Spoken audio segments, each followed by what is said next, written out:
Divorce Day Diaries Day 385 and 386, and I am flying to Palmy. I'm currently packing my bag. My flight is at 7 a.m, so I need to be on the plane at 6:30, and it's a half-hour drive, so I need to leave here at 6, so I need to be up at 5:30, which is what the time is now. I've just gotten out of bed, and I'm really tired, so let's get this sorted.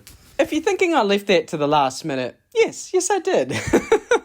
I've done enough short-term travel in my adult life that I have a list. So effectively all I do is I just go down that list, pack this amount of clothes, pack a charger, pack toothpaste, toothbrush, all that sort of stuff. And in fact, I still got to the airport with enough time that I could pop into the cafe and get the world's most expensive sausage roll. I think it was $7.70.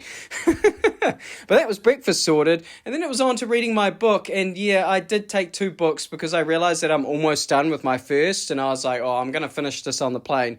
And I did. I didn't have much else to look at because they put me right up on the front seat. That's a lie, though, because outside the window, as soon as we got above the cloud cover, as you can see, it was gorgeous. The clouds were so thick, and with the sun coming up, it created these rolling waves of ceiling insulation with mountains like islands popping up through the fluff. Meanwhile, the sunrise itself looked like something out of The Lion King. And then I landed just in time to start work, because yes, this is a work trip. I'm up here to work for 3 days. Fortunately for me, this means a few things. 1, free coffee. They have coffee machines here at work.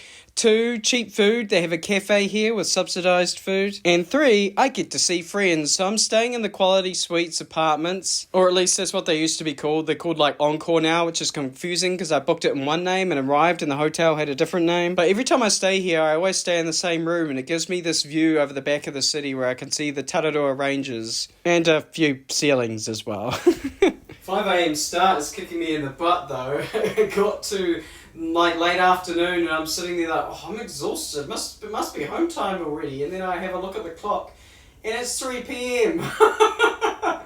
So I've had more coffees than I normally would because my friend who picked me up, we're about to go out to have dinner, and then after that, it's party time.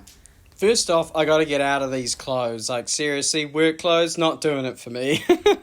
And then we walked through the square where there were just a ton of birds going wild. I don't know if you can see them very well on camera, but the black dots, birds. There were so many, they look like insects. So we could get to Mr. Katsu on the other side. Funnily enough, I just went to a Japanese restaurant the other day, and now I'm coming to another one. And the first thing I noticed here is the prices. Everything was so cheap. I believe the most expensive item was $18, and it was the one that I got, a katsu donburi bowl. I got the large and it was absolutely filled to the brim. But then we continued our journey to get to our party. And by party, I mean party up for Dungeons and Dragons, of course. He took me to the shop called Valkyrie Games, which is actually opposite UCole. This is the building where I got my certificate in contemporary music performance, playing bass guitar. That was a lifetime ago, though. I'm here at this store to stare at all the expensive board games and cards. Anyone want a Yu-Gi-Oh card for $100? Or how about a Pokemon card for $1,000? But I've literally never played Dungeons and Dragons before, so they printed me off a basic character sheet. I picked an easy character, a barbarian, so I could whack things, and this is him. This is him, I guess. And yes, that is 2 pages worth of instructions you're looking at. But I've just arrived home, the hotel.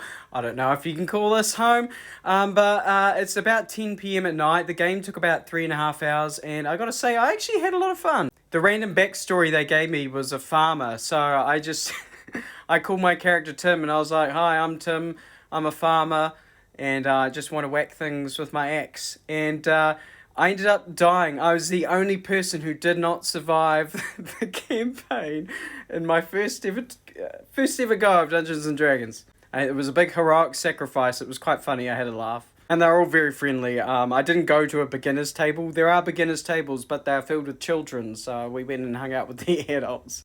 But this has already been a busy day, so I'm actually going to end the vlog here today. And we'll just be a couple of days behind for a few days, and it'll be fine. It'll come right eventually. And I will catch you on the flip side.